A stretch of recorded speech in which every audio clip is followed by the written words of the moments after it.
Boa noite, turma, tudo bem com vocês? Hoje, nossa aula vai ser sobre direito do consumidor, certo? A princípio, eu vou abordar os conceitos, tá? Os principais conceitos que eu quero falar com vocês, que é sobre os principais direitos do consumidor e também qual é a função do PROCON, tá? Então, nessa aula vai ser uma aula mais introdutória, tá? A gente vai falar principalmente desses conceitos básicos e logo depois de eu definir esses conceitos aí com vocês, para vocês terem um pouquinho de noção, a gente vai fazer algumas perguntinhas, tá?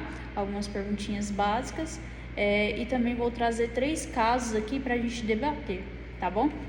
Então vamos começar. Quais são os principais direitos do consumidor segundo o CDC, que é o Código do Consumidor, certo? Então vamos lá então. Vou falar aqui de 6 com vocês, tá? Vamos lá. Direito à informação. Receber informações claras, corretas e completas sobre produtos e serviços. Exemplo: preço, composição, risco, prazo de validade. Tá? Então, esse direito é bastante importante. Então, assim, a gente usa ele diariamente. Se você vai no mercado, você vê questão de validade do preço, tem que estar tudo certinho, bem à mostra, questão de valores. De sapatos, a gente vê muito aí na internet alguns casos que falam assim, sapato R$200, aí lá nas letras miúdas falam modelos tal, tal, tal. Então, assim, isso aí é uma infração aí do direito do consumidor, tá? Que assim, é necessário tá bem visível as informações, bem claras, tá? Porque algumas propagandas, elas têm esse objetivo de fazer essa confusão com o consumidor, tá? Então, são propagandas enganosas que a gente chama, tá? Então, esse direito de informação a gente usa diariamente, tá? Então, vamos aí para o segundo direito. Direito à proteção contra as práticas abusivas. Não ser exposto, definição. Não ser exposto à publicidade enganosa, venda casada, cobranças indevidas ou cláusulas abusivas em contratos. Então, isso aí acontece demais, principalmente em relação a vendas casadas e propagandas enganosas. Deu o exemplo anterior, né, do sapato, que acontece muito, aparecem muitos vídeos sobre isso. Venda casada, acontece, vou dar um exemplo. Questão de auto center quando vai comprar pneu. Algumas lojas só vendem tal numeração de pneu, vamos dar exemplo, pneu 13, que é bastante comercial aí, se comprar uma quantidade X de pneu 17, que não é tão comercial, entendeu? Então isso, é venda casada, você só vai conseguir comprar esse produto meu se você comprar esse outro produto. Então isso se chama casada, também é uma infração aí do Código do Consumidor. Vamos lá para o terceiro direito que eu quero falar com vocês. Direito à segurança. Usar produtos ou serviços sem risco à saúde ou segurança. Exemplos: alimentos, medicamentos, brinquedos e eletrônicos. Então, assim, esse direito à segurança também é bastante usado também na Anvisa, né? Ele é atestado pela Anvisa. Então, alimento, medicamento, brinquedo, tudo tem que estar lá, tem que ter lá, né, o selo aí de atestado pela Anvisa, tá? Então, esse é um terceiro direito bastante aí, importante para o consumidor. Então, tá. Quarto direito. Direito à escolha. Ter a liberdade de escolha entre produtos e serviços sem imposições. Isso seria mais ou menos a questão da vida casada, como eu tinha explicado para vocês, tá? Então, eu tenho o direito de escolha de comprar somente aquilo que eu quero. Eu não tenho o dever de ir lá e comprar um produto e ser obrigada a comprar outro, tá? Então, esse é o direito à escolha. Quinto direito que eu quero falar com vocês.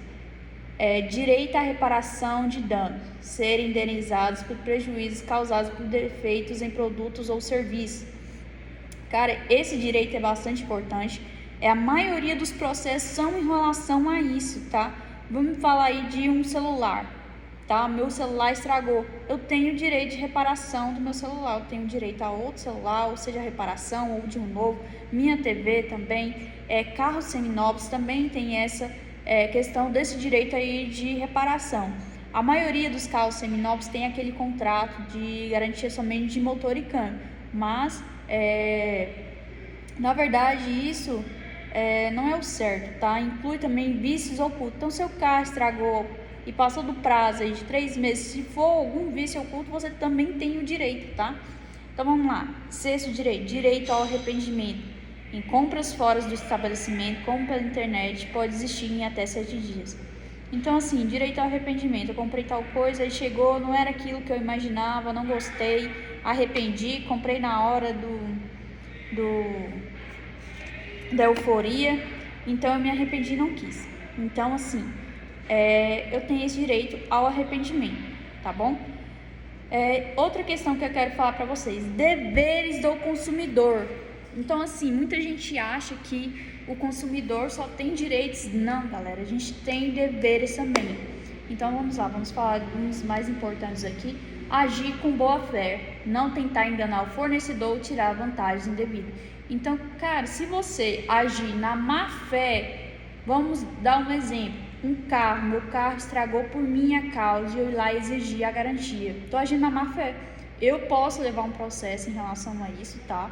Então, assim, o consumidor tem direitos, mas também tem deveres. Da mesma forma que o empreendedor também tem seus direitos, tá? Então, assim, agir na má fé, isso só vai trazer problemas para você, tá? Então, não tente agir dando uma despertinha em relação ao empresário, tá bom? Porque ele também tem seus direitos. Vamos lá, respeitar contratos e regras, cumprir com obrigações assumidas com prazo de pagamentos e uso correto de produtos e serviços. Como eu disse, uso correto de produtos e serviços. Então não adianta nada, galera, de eu tentar fazer sacanagem, estragar, como o exemplo que eu estava dando, o carro e querer lá exigir garantia, tá? Se o erro foi meu, tá? Então normalmente quando se vende o carro tem todas aquelas vamos dizer assim, informações de prevenção do seu carro, tá? De coisas que você não deve fazer. Por exemplo, eu vou rodar, o certo de rodar no óleo. São 6 meses que você tem que rodar no óleo, né? O óleo do motor. Vou rodar 2 anos com o mesmo óleo. Não, gente.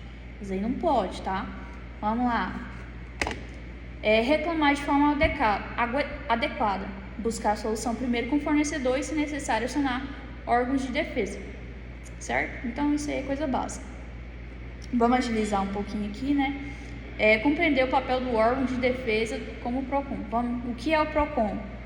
O PROCON, Programa de Proteção de Defesa do Consumidor, é um órgão público que atua e fiscaliza orientação e defesa do direito do consumidor. Ele existe em um nível municipal, estadual e nacional. Então, você tem alguma reclamação? Vai no PROCON, certo? Então, vamos lá, para a gente agilizar aqui a aula. Vamos responder aqui alguns casos. Vamos lá. Caso 1. João comprou um celular novo. Após 20 dias, o aparelho parou de funcionar e a loja se recusou a trocar, dizendo que ele deveria procurar assistência técnica. Perguntas. Qual direito de João foi violado? Qual que é a resposta esperada? O direito de garantia legal contra vícios, defeitos de todo produto durável, como o celular, tem garantia legal de 90 dias. Como o defeito ocorreu 20 dias, está no prazo legal. E João não pode ser obrigado a procurar assistência técnica diretamente nesse momento. Então, ele pode sim, ele está no direito dele de exigir a garantia aí, com a loja, tá? Não é necessário procurar assistência técnica. Enfim, o que ele pode fazer? Ele pode exigir a troca, reparo ou devolução do valor pago. O fornecedor tem 30 dias para solucionar o problema. Se não resolver nesse prazo, o João pode escolher substituir o produto por outro, igual devolução do direito ou abatimento proporcional do preço, certo? Qual é o papel do PROCON nesse caso? O PROCON pode intermediar a reclamação de João junto à loja, orientá-lo sobre seus direitos e até multar o estabelecimento por práticas abusivas, se houver descumprimento do CDC, certo? Deu para ter um pouco de ideia aí, né? Então, vamos lá. Segundo caso, uma academia exige que o aluno compre um kit de roupas da própria loja para poder treinar. Vamos lá. Essa prática é legal? Por quê? Não, essa prática não é legal. Trata-se da venda casada, proibida pelo CDC no artigo 39, inciso 1. O consumidor não pode ser obrigado a adquirir um produto adicional como kit de roupas para ter acesso ao serviço principal, que é treinar na academia. Ele tem o direito de escolher livremente o que vai comprar. Então é isso, galera. Tá encerrando aqui. Deu para ter um pouquinho de ideia aí sobre o CDC e na próxima aula a gente continua. tá bom? Obrigada!